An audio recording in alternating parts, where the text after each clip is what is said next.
What's going on, guys? Welcome back to the channel. I am Corey, and we are HisHerbs, and we're just some small-time, soon-to-be big-time gardeners growing food in the high deserts of Southern California.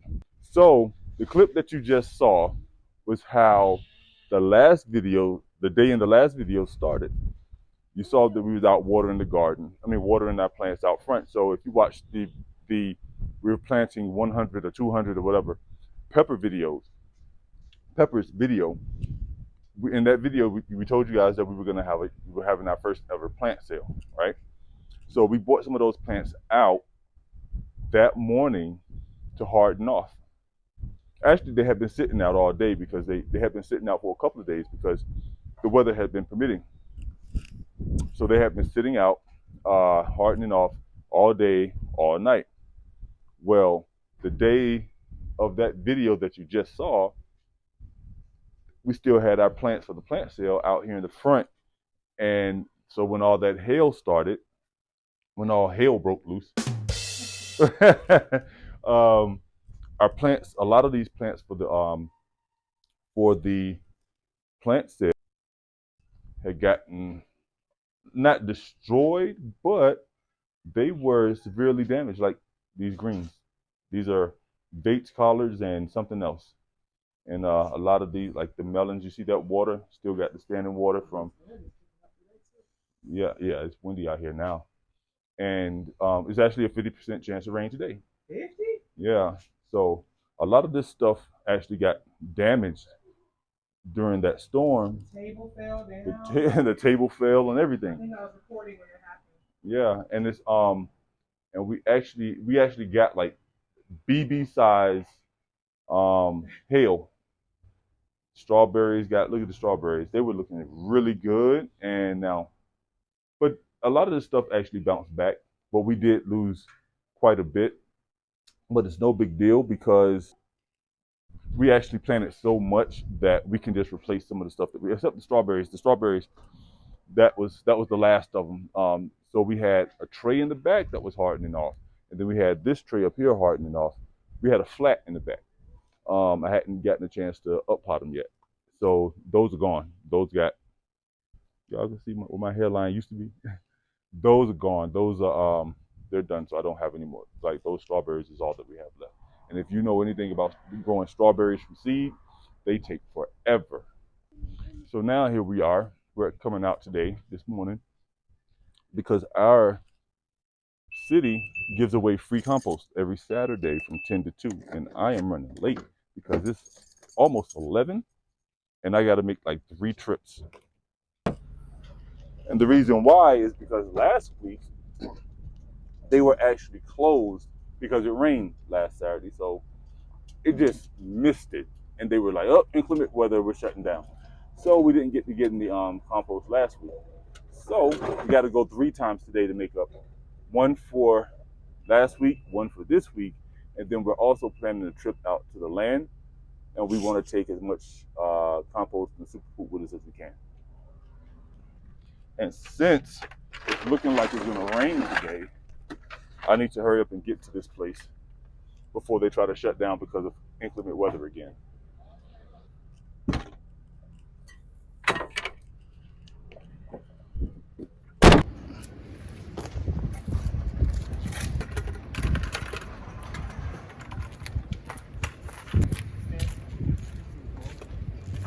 This is gonna be more like Superman, like they're not even true speed. Huh? They're not even true speed. All right, guys, so we're back. We already got the compost and everything that we were gonna get for today. It's actually the next day. Yesterday we got caught up with little Corey wanted to go do some things, and took us longer than expected. But we're out here in the garden, and I'm gonna show you what I got on my agenda for today to get knocked out, which is this right here. So that right there is a boysenberry bush that's coming out of that red bucket. It's coming out of that red bucket, and it touched the ground, and it made another boysenberry bush right here. You guys can see right there. Not this. This is in the way. So this right here, and then there's one here. And I think these two are all off of the same vine, which is, it looks like it's coming all off of this vine right. Ooh, almost pulled that out. Didn't know that was part of the plant, right? But yeah, so my goal for today is going to be to repot. I'm trying to be careful because I'm looking. I'm like, I don't want to pull up. I think this is a plant too. Oh, ouch. I don't know. I'm not sure about this. I don't think this is one. So I'm going to snatch it out. Yeah. So my goal today is going to be to dig this out, and dig this one out, and up pot them, and then separate them from the mother plant, so that we can have two more boysenberries added there. And then I still have those pots right there. And then we still have those pots right here. So this one and this one back here that I am propagating. So all in all, that'll give us over here, that'll give us 5 plants over here. And then we have some more on the other side of the garden that we're propagating also. So yeah, that's the goal for the day. That's like focus point number 1. Focus point number 2 is going to be to add additional emitters to the drip line that's over here, all right, or the irrigation line that's over here. So this first line, I had enough emitters, so I was able to put in quite a few on this row. But when I started to run out, I wanted to make sure that every row had an emitter. So I just divided the remaining emitters across the rows, and they kind of evenly panned out, but they don't have as many as what's in the first row. So I'm going to go through. Focus point number 2 is going to be to come through and add the additional emitters to the rest of the irrigation lines here, all up in the rows. All right. All right, here we go. Let's go ahead and knock this out, y'all. See what we can get going. This one is already broken right here, so that's actually going to make my job a little bit easier. Just broke off right there, but it should be fine because it should already have enough roots to be established. Right, and I'm trying not to damage the root system on this plant. So there's that one, y'all. That's number 1. Pot that one up over here. And then have a deep root system as well, and then boom, there we go. There's number 2.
But yeah, y'all, that's it. That's it. Watered in, planted, amended a little bit. And now we're going to see how these things go. All right, keep our eyes on it for a while. I'm going to put them in a place where they're getting plenty of sun because it's not too hot yet, right? So the sun is not going to be too intense. It's so intense that it ends up doing damage to the plant or possibly killing it off before it can have a chance to get acclimated to these these buckets. So I just basically set them right here, right next to the nectarine tree. The chicken coop used to be right here. It is no longer there. So I'm gonna just sit them right there. They get plenty of sun right there, and they're in a place where I won't forget about them and forget to water them while they are getting used to these buckets.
Yeah, y'all, I'm not gonna bore y'all with watching me put this stuff in. Plus my phone is about to die anyway. So what I'm gonna do is I'm gonna go ahead and knock out these rows, add the emitters that need to be added, and then I'm gonna call it a day. I'm gonna have to do it, I'm gonna have to add the emitters, and I'm gonna have to test it and see how much flow I got and so on and so forth. So and then I'm gonna have to adjust for the flow that I'm getting and all that stuff, you know. So it can take a while. It can take a while. Not saying it is, but it can take a while. And I'm not gonna bore y'all with that. But if I can, I'll show you guys what it looked like when it's all said and done. All right. But outside of that, y'all, appreciate you guys watching. See y'all next time.